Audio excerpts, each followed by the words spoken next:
जय हिंद साथियों। तो कैसे हैं? चलिए, आशा करता हूं कि अच्छे होंगे, जहां होंगे एकदम मस्त होंगे, तंदुरुस्त होंगे, ठीक ना। आज के वीडियो में हम लोग देखने वाले हैं आपका बोटनी यानी वनस्पति विज्ञान के अंतर्गत, जो आपको पता है कि इस पृथ्वी पे लाखों करोड़ों की संख्या में मतलब जीव जंतु है, ठीक ना। और सभी को एक जगह रख करके स्टडी करना, अध्ययन करना कतई मतलब मुश्किल है कि नहीं है।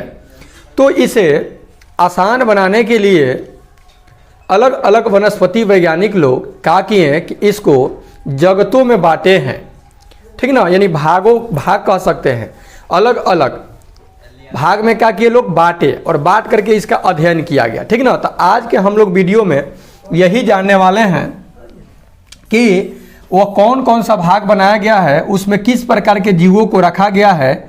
ओके, आपको पता होगा कि सबसे पहले जो इसको दो वर्गों में बांटा गया था, एक पानी में रहने वाला और एगो धरती पर रहने वाला, मतलब कि एगो जल और एगो थल पर, सिंपल। अब ये खाली जल और थल पर रहने के आधार पर अगर बांट दीजिएगा तो जल में जो एक स्टार फिश को अगर देखा जाए और उसमें एक ब्लू व्हेल को देखा जाए तो दोनों में कोई समानता है ही नहीं। तो उसको एक जगह रख दीजिएगा तो क्या अध्ययन सही ढंग से हो पाएगा? नहीं हो पाएगा। उसी तरह से अगर पृथ्वी पर के देखा जाए तो ये गेहूं के पौधा का एक वट वृक्ष से तुलना नहीं किया जा सकता है। तो ये इतना इजी था कि इसको हटा दिया गया। फिर लोग इसको बांट दिया। हाँ, इसके पहले बांटा था एक पेड़ पौधा और उसके बाद एक जीव जंतु, ऐसे दो भाग में बांटा था। एक जल में रहने वाला, थल में रहने वाला, इस तरह से बांटा गया था। तो ये मतलब कि ज़्यादा मतलब ऐसी नहीं था। लेकिन एक बात है कि आखिर मान लीजिए वो व्यक्ति ये तो इशारा दिए ना, ये अपना प्रयास किए ना कि हाँ जी, जो कि आप उसको आगे बढ़ाएं, तो उनका योगदान रहा। तो आइए हम लोग इसी को आज इस वीडियो में देखने वाले हैं। देखिए, विभिन्न प्रकार के पेड़ पौधों तथा उनके क्रियाकलापों के अध्ययन को आपको पता है कि बोटनी यानी वनस्पति विज्ञान कहा जाता है, ठीक ना। थियोफ्रेस्टस जो है, थियोफ्रेस्टस को वनस्पति विज्ञान का जनक कहा जाता है। थियोफ्रेस्टस को वनस्पति विज्ञान का क्या किया जाता है? जनक कहा जाता है, जिनमें पेड़ पौधों को क्या किया जाता है? अध्ययन किया जाता है। तो हम लोग अभी आज के इस वीडियो में पेड़ पौधा यानी पादप जगत, ठीक ना, पादपों का वर्गीकरण संबंधित, जीवों के वर्गीकरण नहीं, क्योंकि ऊपर है वनस्पति विज्ञान, ठीक ना। वनस्पति मतलब पेड़ पौधों का अध्ययन। अब देखिए, एकलर एक व्यक्ति थे जो 1883 ईस्वी में वनस्पति जगत का वर्गीकरण किए थे। एकलर जो थे ये वनस्पति जगत का वर्गीकरण किए, ओके, 1883 में। जैसे देखिए, पादप जगत, पादप मतलब पेड़ पौधों का जगत। इस पेड़ पौधों को दो वर्गों में बांटा गया। ये दिख रहा है क्या जी? अपुष्पोद्भिद, मतलब कि अपुष्पोद्भिद मतलब जना में पुष्प नहीं हो, और एक पुष्पोद्भिद वर्ग, ठीक ना। अपुष्पोद्भिद और एक पुष्पोद्भिद, दो वर्गों में। फिर इस अपुष्पोद्भिद को क्या किया गया है कि 3 भागों में डिवाइड किया गया है। कितने भागों में? 3 भागों में। फिर अपुष्पोद्भिद, एगो थैलोफाइटा, एक ब्रायोफाइटा और एक टेरिडोफाइटा। थैलोफाइटा, ब्रायोफाइटा और टेरिडोफाइटा, ये किसको बांटा गया? अपुष्पोद्भिद पादप को, ठीक ना। और पुष्पोद्भिद पादप को एक नग्नबीजी और एक आवृतबीजी, ठीक ना, जिम्नोस्पर्म और एंजियोस्पर्म, इस 2 भागों में क्या किया गया? बांटा गया। लेकिन फिर आवृतबीजी को एक बीजपत्री और द्विबीजपत्री या बहुबीजपत्री, इस भागों में लेकर के क्या किया? बांटा गया। फिर आप देखिएगा, समझिएगा, थैलोफाइटा को भी 3 वर्गों में बांटा गया है। थैलोफाइटा को मतलब 3 वर्गों में बांट करके, एक है शैवाल, एल्गी, फंगी, कवक और बैक्टीरिया यानी जीवाणु। इस प्रकार से पूर्ण समझिए, पादप जगत को 2, अपुष्पोद्भिद और पुष्पोद्भिद। अपुष्पोद्भिद को 3, थैलोफाइटा, ब्रायोफाइटा, टेरिडोफाइटा। फिर थैलोफाइटा को क्या किया गया कि 3, कवक, शैवाल और जीवाणु। ओके, इधर देखा जाए पुष्पोद्भिद को तो आवृतबीजी और नग्नबीजी आवृत बीजी और नग्न बीजी। और फिर आवृत बीजी को एक बीजपत्री और द्विबीजपत्री में बांटा गया, ठीक ना। तो आज के इस वीडियो में हम लोग ओनली वन इसको देखने वाले हैं और नेक्स्ट वीडियो जब लेकर के आएंगे तो पुष्पोद्भिद वर्ग को हम देखेंगे। ओके, तो आज के वर्ग हम लोग थाइलोफाइटा, ब्रायोफाइटा और टेरिडोफाइटा। तो थाइलोफाइटा के अंतर्गत हम ये तीनों को पढ़ेंगे, शैवाल को, कवक को और बैक्टीरिया को। उसके बाद ब्रायोफाइटा और टेरिडोफाइटा को पढ़ेंगे। ओके, आइए देखते हैं इस सभी के बारे में, जानते हैं अच्छा से। अपुष्पोद्भिद पौधा, क्रिप्टोगैम्स। इस वर्ग के पौधों में पुष्प तथा बीज नहीं होते। देखिए नाम से स्पष्ट है अपुष्पोद्भिद। अब देखिए जैसे कुरूप, जैसे मान लीजिए भय के पीछे लगा देंगे तो हो गया अभय। अभय मतलब कोई डर भय नहीं, ठीक ना। अभय मतलब डर होता है ना। तो अपुष्पोद्भिद, पुष्प मतलब जानबे करते हैं कि फूल होता है। अपुष्पोद्भिद, तो इस वर्ग के पौधों में पुष्प तथा बीज नहीं होता है। इनमें पुष्प और बीज न फूले होता है न बीजे होता है। इन्हें अब बांटा गया क्या, थैलोफाइटा, ब्रायोफाइटा और टेरिडोफाइटा। तो अभी थैलोफाइटा का भी बताया आपको, शैवाल, कवक और बैक्टीरिया है। तो देखिए थैलोफाइटा जो है यह वनस्पति जगत का सबसे बड़ा समूह है। अब क्वेश्चन तो फर्स्ट यहां से बना कि रे भैया वनस्पति जगत का सबसे बड़ा समूह कौन है, तो वो है आपका थैलोफाइटा। इस समूह के पौधों का शरीर सुकाए यानी थैलस होता है, अर्थात पौधे जड़, तना एवं पत्ती आदि में विभक्त नहीं होता है, ठीक है। थैलोफाइटा वर्ग के ये अंतर्गत जितने पौधा है ये सब सुकाए होता है। सुकाए का मतलब होता है कि उस पौधा का जो अंग होता है वो जड़, तना और पत्ती आदि में विभक्त नहीं होता है। और यह सबसे बड़ा समूह है वनस्पति जगत के। अगर देखा जाए तो सबसे बड़ा समूह आपका कौन है, थैलोफाइटा है। ओके, कौन है, थैलोफाइटा है। इसमें संवहन ऊतक नहीं होता है। संवहन जो मतलब कि एक जगह से दूसरी जगह बहा करके कोई भी चीज को ले जाए, वो टिश्यू जो होता है इसमें अनुपस्थित रहता है। अब इसी के अंतर्गत हमको जानना है शैवाल, जिसको अंग्रेजी में हम लोग एल्गी बोलते हैं, ठीक ना। देखिए शैवालों के अध्ययन को फाइकोलॉजी बोलते हैं, ठीक ना। एक पिछला वीडियो जो बनाए होंगे वो अगर देखे होंगे, हमारे वीडियो को अगर कंटिन्यू देखते होंगे। ओके, अब देखिए मतलब जिस चीज का अध्ययन किया जाता है उसका कुछ ना कुछ स्टडी का कहा जाता है, तो उसी तरह से सवाल का अध्ययन कहेंगे हम लोग। तो सवाल का अध्ययन जो होता है उसको हम कहते हैं फाइकोलॉजी कहते हैं, ठीक ना। सवाल प्राय पर्णहरित युक्त, संवहन ऊतक रहित, आत्मपोषी होते हैं। इनका शरीर सुकाय सदृश होता है, अर्थात पौधे जड़ तथा तना पत्ती में विभक्त नहीं होता है। और पर्णहरित युक्त होता है। पर्णहरित यानी क्लोरोफिल इसमें होता है। अब आपको पता है कि जिसमें क्लोरोफिल होगा वह स्वपोषी होगा, अर्थात वो फोटोसिंथेसिस की क्रिया करेगा और उसके बाद अपना भोजन स्वयं संश्लेषित करेगा। ओके, तो ये था आपका सवाल। था सवाल से रिलेटेड क्वेश्चन नहीं पूछेगा कि हाँ भाई बताइए कि शैवाल का अध्ययन क्या कहलाता था, फाइकोलॉजी। अब देखिए कुछ सवाल जो है ना वो लाभदायक सवाल के बारे में जान लीजिए। लाभदायक मतलब उसका हम भोजन के रूप में उपयोग कर सकते हैं। भोजन के रूप में फोरफाइरा, अल्बा, सरगासन, लेमिनेरिया, नॉस्टॉक, ये सब जो सवाल हो ये फायदेमंद सवाल है, ठीक ना। भोजन के रूप में इसका उपयोग किया जाता है। आयोडीन बनाने में लेमिनेरिया, फ्यूकस, एक्लोनिया, लेमिनेरिया, फ्यूकस और एक्लोनिया, लेमिनेरिया, फ्यूकस और एक्लोनिया, ये जो है आपका सवाल, इससे आयोडीन बनाया जाता है। आपको पता है कि आयोडीन के कमी से घेंघा रोग होता है। नमक में आयोडीन मिला करके आयोडीन युक्त नमक को क्या किया जाता है, डॉक्टर सलाह कर देता है ना। तो ये जो आयोडीन जो बनाया जाता है वो आपका बनाया जाता है लेमिनेरिया, फ्यूकस और एक्लोनिया से। ये क्या है भाई, एक सवाल है, ठीक ना। खाद के रूप में भी इस शैवाल का उपयोग किया जाता है। नॉस्टॉक, एनाबीना, केल्प, ये सब जो है इसको खाद के रूप में उपयोग किया जाता है। औषधि बनाने में भी देखिए भैया, दवा बनाने में भी क्या किया जाता है कि इसका उपयोग किया जाता है। क्लोरेला से क्लोरेलिन नामक प्रतिजैविक एवं लेमिनेरिया से टिंचर आयोडीन बनाया जाता है। अब टिंचर आयोडीन आपको पता है कि घावों को साफ किया जाता है, तो ये क्या चीज़ बनाया जाता है, ये शैवाल से बनाया जाता है। ओके, अनुसंधान कार्य में भी, कुछ चीज़ के अनुसंधान में भी शैवाल का उपयोग किया जाता है, ठीक ना। क्लोरेला एसिटेबुलेरिया और बेलोनिया आदि ये जो सवाल है इसका अनुसंधान कार्य में उपयोग किया जाता है, ठीक ना। अब देखिए क्लोरेला समझिए, क्लोरेला नामक सवाल जो है उसको अंतरिक्ष यान के कम्यून हौज में उगाकर अंतरिक्ष यात्री को प्रोटीन युक्त भोजन, जल और ऑक्सीजन प्राप्त हो सकता है।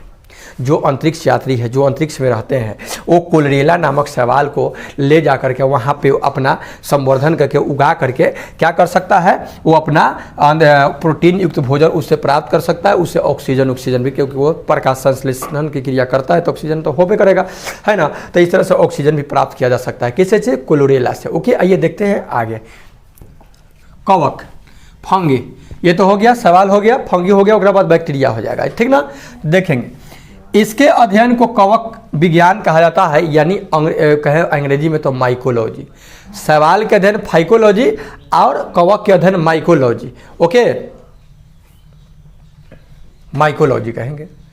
ओके, कवक जो होता है पर्णरहित होता है, पर्णहरित रहित, अर्थात अभी आपको सवाल में बताया गया कि वो पर्णहरित सहित, मतलब उसमें पर्णहरित पाया जाएगा क्लोरोफिल, लेकिन कवक में आपका क्लोरोफिल नहीं रहता है। आप आम भाषा में सांप के छाता लड़का सब कहता है, सब बचपना में कहा होगा कि सांप के छाता है, तो सांप के छाता है तो वो भी कवक है, जिसको अंग्रेजी में मशरूम बोलते हैं, ठीक ना। अंग्रेजी में क्या बोलते हैं, मशरूम, और वही हिंदी में हम बोलते हैं कवक बोलते हैं, ठीक ना।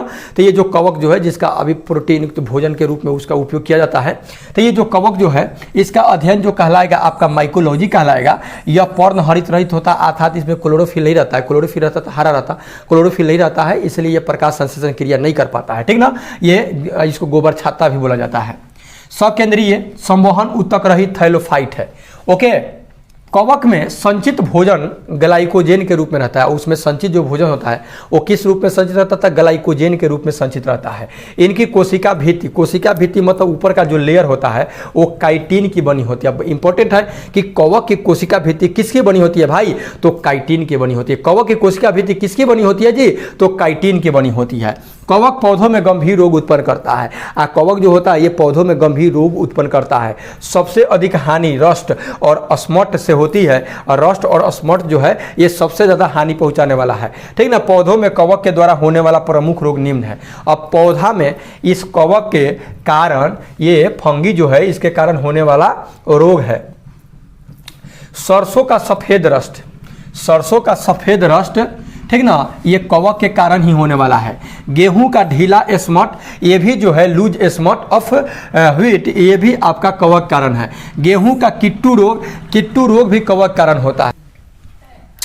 गेहूं का किट्टू रोग, गेहूं का ढीला स्मट, सरसों का सफ़ेद रस्ट, ये सब जो है कवक के कारण होता है। आलू का अंगमारी, गन्ने का लाल अपक्षय और मूंगफली का टिक्का रोग, मतलब कि पौधों में जो हम भोजन के रूप में उगाना चाहते हैं, ठीक ना, ये सब समझ लीजिए कि इसी सब के कवक के कारण होता है। आलू का मस्सा रोग, भूरी जर्ज चित्ती, आलू का पछेला अंगमारी, परंकुरों का डैपिंग रोग, ये सब जो होता है, अब मतलब फसल संबंधी जो भी पूछेगा तो समझे कवक से होगा, ठीक ना। उसके बाद मानव में अगर देखा जाए तो दम्मा जो होता है ना, एस्परजिलस फ्यूमिगेट्स कवक के कारण होता है। एथलीट जो फूट होता है वो टिनिया पेडिस से होता है। क्या चीज़ होता है, टिनिया पेडिस से एथलीट फूट। ओके, खाज एकेरस से, इसके बीच से खाज खुजली होता है ना जी। गंजापन, ये गंजापन, सिर का बाल उड़ जाना, टीनिया के पीटिस के कारण, ऐसे तो ये जेनेटिक होता है। दाद जो होता है ट्राइकोफाइटान लेस्कोस,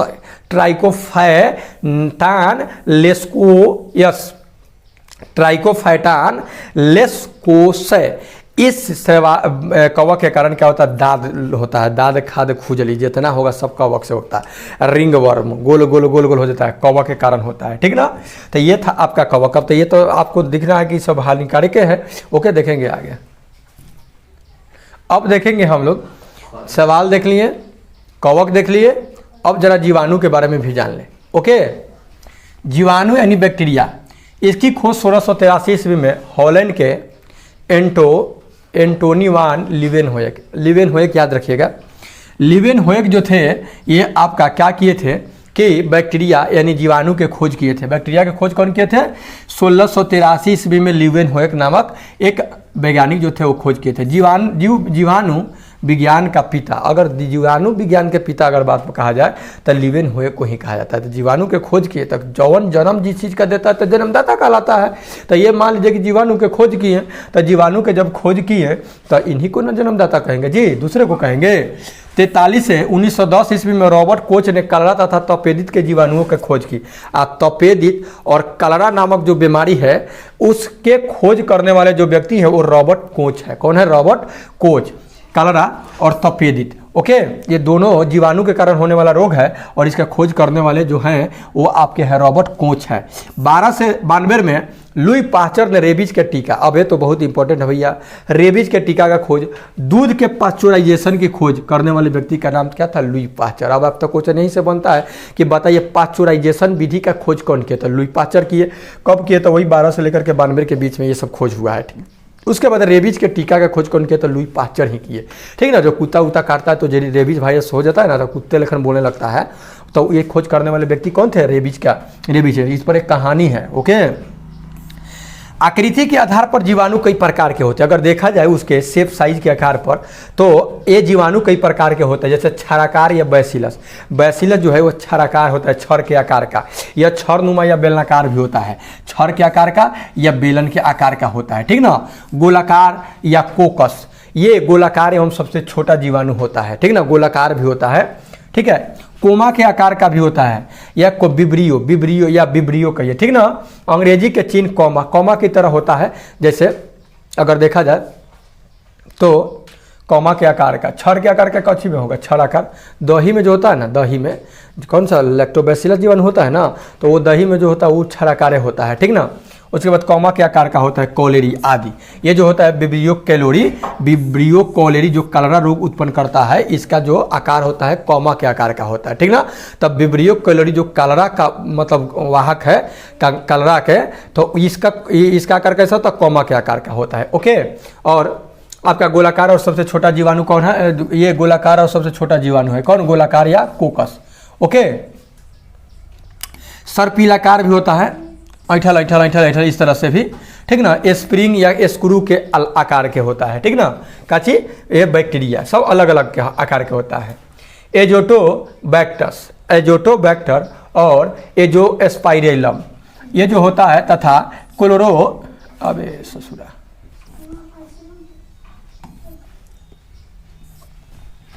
अबे कहाँ चला गया?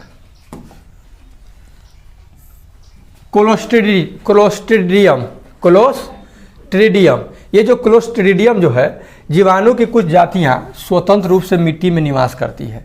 वह मिट्टी के कणों के बीच स्थित वायु के नाइट्रोजन की स्थिरीकरण करती है ना। जैसे आपको पता है कि राइजोबियम जो नामक जीवाणु है वो भी नाइट्रोजन का स्थिरीकरण करती है, जो दलहनी पौधों के जड़ों में रहता है, ओके। एनाबीना, एनाबीना जो बैक्टीरिया है तथा नास्टाक ये नामक साइनोबैक्टीरिया वायुमंडल की नाइट्रोजन का स्थिरीकरण करता है, ठीक ना।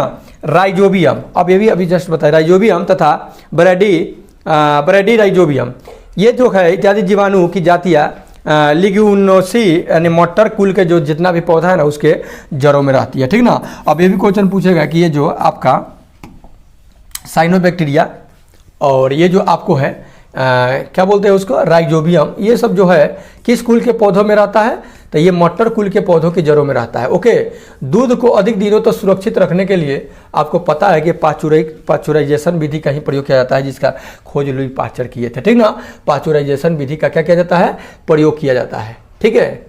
पास्चुरीकरण करते हैं, इसमें दो विधियाँ होती है। पास्चुरीकरण करने की दो विधि होती है, एगो है पहले का है low temperature holding method, LTH, low temperature holding जो मेथड है, इसमें क्या किया जाता है? दूध को क्या किया जाता है कि 62.8 डिग्री पर 30 मिनट तक गर्म कर दिया जाता है।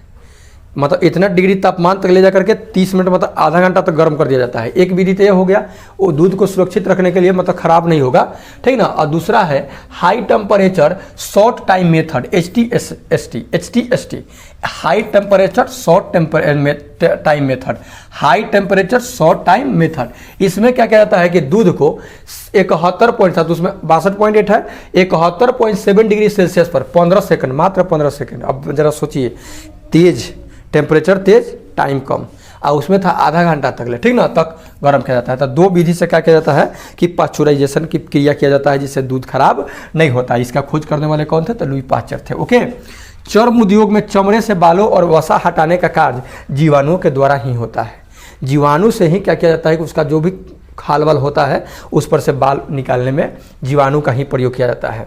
इसे चमड़ा कमाना कहते हैं। इसको क्या कहा जाता है?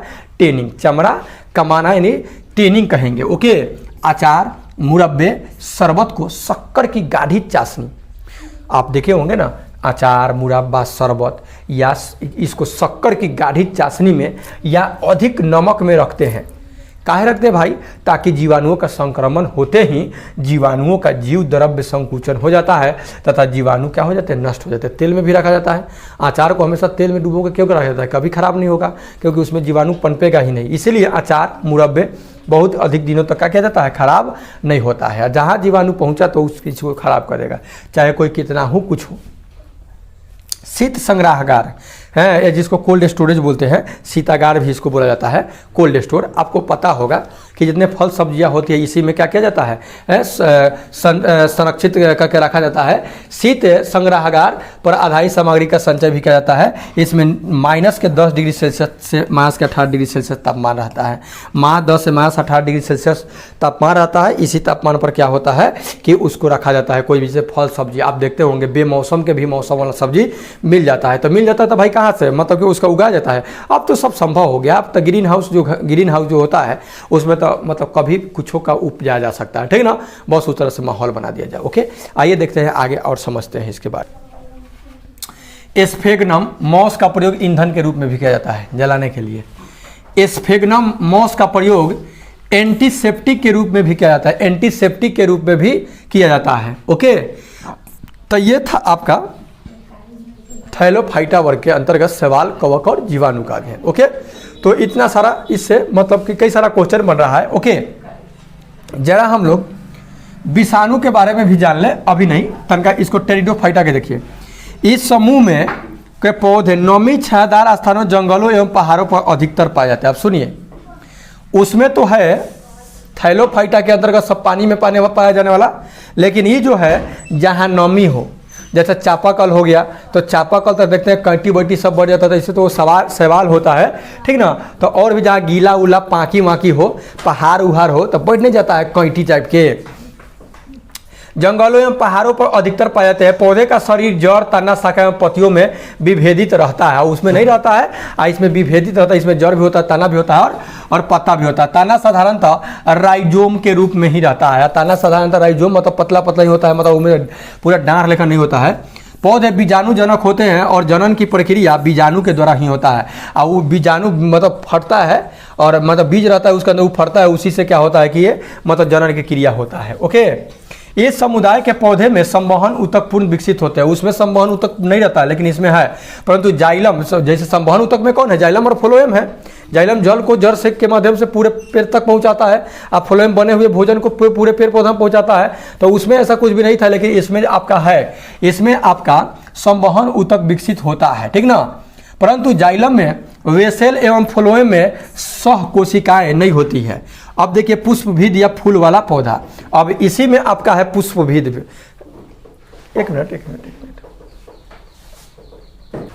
देखिए, ये पुष्पोद बोले थे आपको कि ये जो पुष्पोद्भिद या फूल वाला जो पौधा है, इसको नेक्स्ट वीडियो में लाएंगे। अभी हम लोग वही टेरिडोफाइटा, ब्रायोफाइटा और थैलोफाइटा। थैलोफाइटा तो पढ़ लिए, उसके बाद आपका ब्रायोफाइटा भी देखेंगे, ठीक है ना। पहले देख लेंगे जरा इसके अंतर्गत जो है आपका ये जो जिसको बोला जाता है, ये बहुत खतरनाक है, विषाणु यानी वायरस, कोरोना वायरस के नाम से परिचित होंगे। देखिए विषाणु की खोज रूस के वैज्ञानिक जो थे ना, इवानोव्स्की, विषाणु के खोज करने वाले जो वैज्ञानिक का नाम है इवानोव्स्की ने 1892 ईस्वी में किए थे। तंबाकू के मोजैक रोग पर खोज के समय किए थे। तंबाकू के मोजैक जो रोग है उसी पर खोज के संदर्भ में इसको क्या किए थे कि खोज किए थे इवानोव्स्की, ठीक है ना। इनकी प्रकृति सजीव और निर्जीव दोनों प्रकार की होती है। आप सुन लीजिएगा, ये वायरस जो होता है सजीव और निर्जीव दोनों प्रकृति का होता है। अर्थात अगर कहा जाए अगर जीवित प्राणी के अंतर्गत है तो सजीव है, इसी कारण इन्हें सजीव और निर्जीव की भी कड़ी भी कहा जाता है। विषाणु निर्जीव होते हैं, होने के लक्षण, मान लीजिए विषाणु को अगर निर्जीव मांग रहा है, क्योंकि दोनों है, निर्जीव सजीव दोनों माना गया है, तो निर्जीव कब होगा, सजीव कब होगा? तो निर्जीव तब होगा जब ये कोसा के रूप में नहीं होंगे। इनको क्रिस्टल बनाकर निर्जीव पदार्थ की भांति बोतलों में भरकर वर्षों तक रखा जा सकता है। क्रिस्टल बना करके और उसको बोतल में बहुत दिन तक ले रखा जा सकता है, तो वो मतलब क्या हो गया, आपका निर्जीव हो गया, कोई जान नहीं है। सजीव, इनके न्यूक्लिक अम्ल का द्विगुणन होता है। उसका जो न्यूक्लिक अम्ल होता है वो क्या होता है, द्विगुणन होता है। 2 के संख्या में उसका गुना होता है, बढ़ता जाता है आगे किसी जीवित कोशिका में। जब ये जीवित कोशिका में, जैसे माने मनुष्य के शरीर में कहीं भी अगर पहुंचते ही ये सक्रिय हो जाता है और ये क्या हो जाता है, एक्टिव हो जाता है और एंजाइमों का संश्लेषण करने लगता है एंजाइम का संश्लेषण अपना करने लगता है। ओके, परपोषी प्रकृति के अनुसार विषाणु 3 प्रकार के होते हैं। अब देखिए, परपोषी मतलब जो दूसरे पर आश्रित रहता है ना, और अपना मतलब काम चलाता है।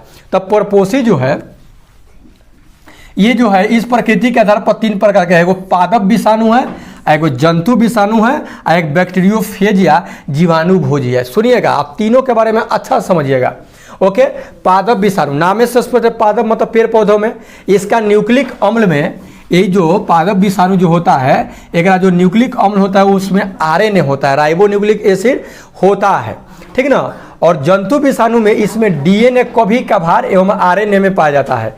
डीएनए या कभी कभी आरएनए भी पाया जाता है। ऐसे आपका जंतु वाला में आरएनए रहता है और डीएनए रहता है, और जो पादप रहता है उसमें आरएनए रहता है। ओके, और ये जो जीवाणु भोजी है इसमें केवल जीवाणुओं पर आश्रित रहता है। ये सब क्या करता है कि जीवाणु पर आश्रित रह करके अपना क्या करता है, बैक्टीरिया पर आश्रित रहता है।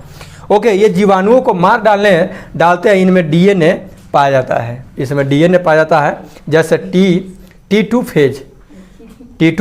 फेज। नोट, जिस विषाणु में आरएनए आनुवंशिक पदार्थ होता है उसे रेट्रो विषाणु कहा जाता है। देखिए, जिस विषाणु में आरएनए जो होता है, राइबो न्यूक्लिक एसिड, आनुवंशिक पदार्थ अगर होता है, जेनेटिक जो पदार्थ होता है, उसे रेट्रो विषाणु कहा जाता है। क्या कहा जाता है, रेट्रो विषाणु, मतलब आरएनए रहेगा था, रेट्रो विषाणु, सिंपल। अब एक और वर्ग है, उसे भी जरा हम लोग देख ले। ब्रायोफाइटा, यह सबसे सरल स्थलीय पौधों का समूह है। ब्रायोफाइटा के अंतर्गत क्या किया गया है कि सरल स्थलीय पौधा को रखा गया है। इस भाग में लगभग जानते हैं 25,000 जातियां सम्मिलित की गई हैं, और सब बड़का है इसलिए नहीं आंकड़ा दिया, इसमें माल 25,000 लेकर के रखा गया, 25,000 जातियों को रखा गया है आपको ब्रायोफाइटा में। ओके, इसमें संवहन ऊतक अर्थात जाइलम और फ्लोएम पूर्णतः अभाव रहता है। इसमें जाइलम में रहता है ना, फ्लोएम में रहता है। इस समुदाय की वनस्पति जगत का एम्फीबिया वर्ग भी कहा जाता है। सुनिएगा, एम्फीबिया वर्ग। ओके, इस समुदाय के पौधे मृदा अपरदन को रोकने में सहायता प्रदान करता है। इस समुदाय के जो आपका पौधा है वो सब क्या करता है कि मिट्टी के कटाव को, अपरदन को रोकता है। जैसे एस्फेगनम नामक मौस अपने स्वयं के भार से 18 गुना अधिक पानी सोखने की क्षमता रखता है। बताइए जरा, जितना उसका भार होता है ना, उसका 18 गुना अधिक पानी सोखने की क्षमता रखता है। इसीलिए माली इसका उपयोग पौधों को एक स्थान से दूसरे स्थान पर ले जाने के लिए, समय सूखने से बचाने के लिए भी किया करता है। किसका उपयोग, एस्फेगनम का उपयोग। ओके, तो ये था आपका, ये वर्ग था आपका ब्रायोफाइटा, ठीक ना। तो ये आपका हो गया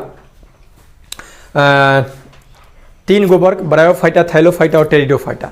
उसके बाद फिर हम नेक्स्ट वीडियो में लेकर के आएंगे, तो वो जो है नग्न बीजी और आवृत बीजी, उसके बारे में चलेंगे। ओके, फिर आवृत बीजी में एक बीजपत्री और द्विबीजपत्री के बारे में पढ़ेंगे। ठीक है, तो वीडियो कैसा लगा अपना प्रतिक्रिया कमेंट बॉक्स में दे। मिलते हैं नेक्स्ट वीडियो, तो take care and good bye.